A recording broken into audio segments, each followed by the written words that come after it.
Isa sa mga hindi pamilyar na pangalan sa kasaysayan ng Pilipinas ay si Edilberto Evangelista. Ang pinakakilala nating Evangelista ay walang iba kundi si Hart. Ngunit alam nyo ba na may malaking ambag siya sa kasaysayan na hindi lang natatalakay kadalasan sa mga paaralan? Halina't kilalanin natin si Edilberto Evangelista dito sa Kultura at Kasaysayan, kung saan sinasagot ang mga tanong na hindi tinatanong. Ipinanganak si Edilberto Evangelista noong February 24, 1862 sa Santa Cruz, Maynila. Noong 1878, nakakuha siya ng Bachelor of Arts sa Colegio de San Juan de Letran. 1890, nagpunta siya sa Europa at nakilala ang mga Pilipino roon, tulad ni Jose Rizal, kung saan inabisuhan siya na kumuha ng kursong engineering sa Belgium. Nakakuha siya ng degree sa Civil Engineering and Architecture, specializing in calculus and the construction of steel bridges sa University of Ghent sa Belgium, at siya ang top sa kanyang klase. Sa Europa din siya nagkaroon ng kontak sa mga miyembro ng kilusang propaganda, at isa na rito ay si Jose Alejandrino. Ayon sa memoir ni Jose Alejandrino na may pamagat na Prize of Freedom noong taong 1949, ay nagkakilala sila ni Evangelista sa Belgium habang estudyante sila ng engineering, bago pa siya maging general ng revolusyon. At naalala niya na maraming kinuhang trabaho si Evangelista, tulad na lang ng isang guro, nagbebenta ng baka sa Cebu, at dealer ng tobacco sa Maynila. Pinupondohan niya ang kanyang pag-aaral mula sa mga investment sa Maynila at kadalasang kapos sa pera. Naaalala rin niya na hindi siya nagpalit ng Amerikana sa 4 na taon nilang magkasama sa Belgium.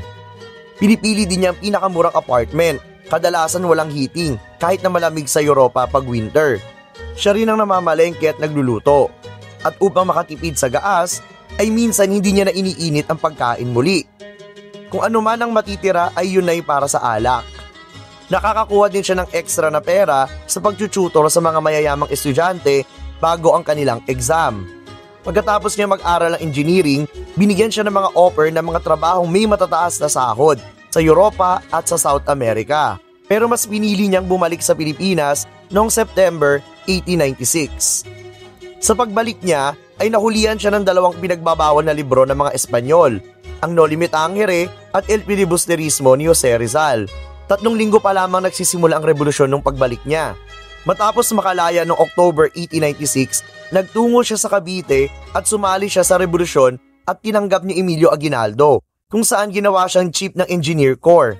Ayon sa ilang historians, maaaring si Evangelista ang nagsulat ng manifesto ni Emilio Aguinaldo noong October 31, 1896. Naipakita niya ang kanyang galing sa engineering. Siya ang nanguna sa pagsasagawa ng mga trenchera or trenches at iba pang mga depensa sa Cavite.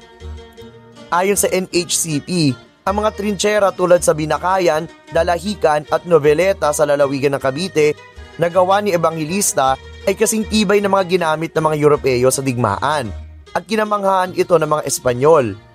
Ito ay nakatulong ng malaki sa depensa ng mga sundalong Pilipino sa revolusyon.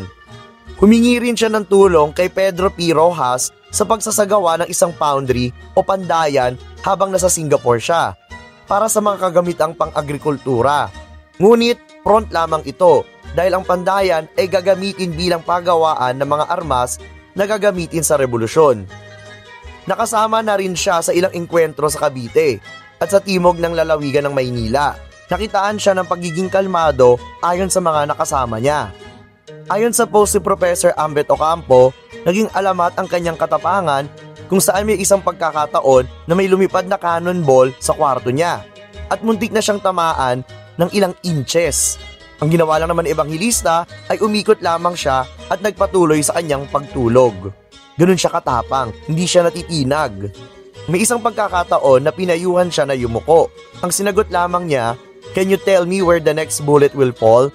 If not, why bother myself changing place?" Ang kanyang katapangan ang nagpalakas ng loob ng kanyang hanay upang mapagtagumpayan ang laban tulad na lang sa Muntinlupa, December 22, 1896. December 31, 1896, nagpatawag ang Magdalo ng isang assembly na tatawagin bilang Imus Assembly. Dala ni Evangelista ang isang draft ng konstitusyon dito. Pinuntahan din ito ni Andres Bonifacio ng Magdiwang. Sa Imus Assembly noong 1896, Iminungkahi ni Aguinaldo na si Edilberto Evangelista ang gawing pinuno ng katipunan dahil una, ilustrado siya at kaya niyang makuha ang respeto ng mga Espanyol na sa mata nila ang mga Kabiteño ay mga mahihirap at bandido. Hindi sinang-ayunan na magdiwang ang iminungkahi ng Magdalo na bumuo ng bagong revolutionary government dahil ang katipunan mismo ay nagpapangsyon na bilang isang pamahalaan. Nagtapos ang Imus Assembly nang wala silang napagkasunduan. Sumunod naman dito ay ang pinakakilalang meeting ng Magdiwang at ng Magdalo, ang Tejeros Convention noong March 22, 1897. Maaari nga raw na si Edilberto Evangelista ang naging unang Pangulo ng Pilipinas kung hindi siya namatay sa labanan sa Tulay ng Zapote noong 1897. So paano ba siya namatay? Noong February 17, 1897, isa si Edilberto Evangelista sa mga nangunang depensahan ang Zapote Bridge sa Bacoor, Cavite. Inilarawan ang labanan bilang isang siso kung saan wala sa magkabilang panig ang nakakakuha ng teritoryo. Sa labanan na ito namatay si Evangelista matapos tamaan ng bala sa ulo. May dalawang teorya pa nga raw kung paano namatay si Edilberto Evangelista pero napatunayan tong dalawang to na mali. Isa raw ay may dinisiplina siya at pawang paghihiganti lamang ito. Ang isa naman ay pinapatay daw siya ni Emilio Aguinaldo upang makuha niya ang pagkapresidente ng Pilipinas. Ngunit ayon sa eksaminasyon ng bala ito ng mga Espanyol, isang Mauser bullet. Labis ay kinalungkot ito ng mga nakaligtas sa labanan sa Tulay ng Zapote.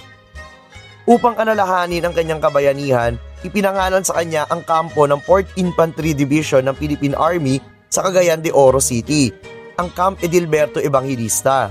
Ang dating kalye San Pedro sa Santa Cruz, Maynila ay pinalitan ng pangalan at ginawang Evangelista Street. Sa Barangay Bangkal, Makati City, ipinangalan din sa kanya ang pangunahing kalsada roon, ang Evangelista Street.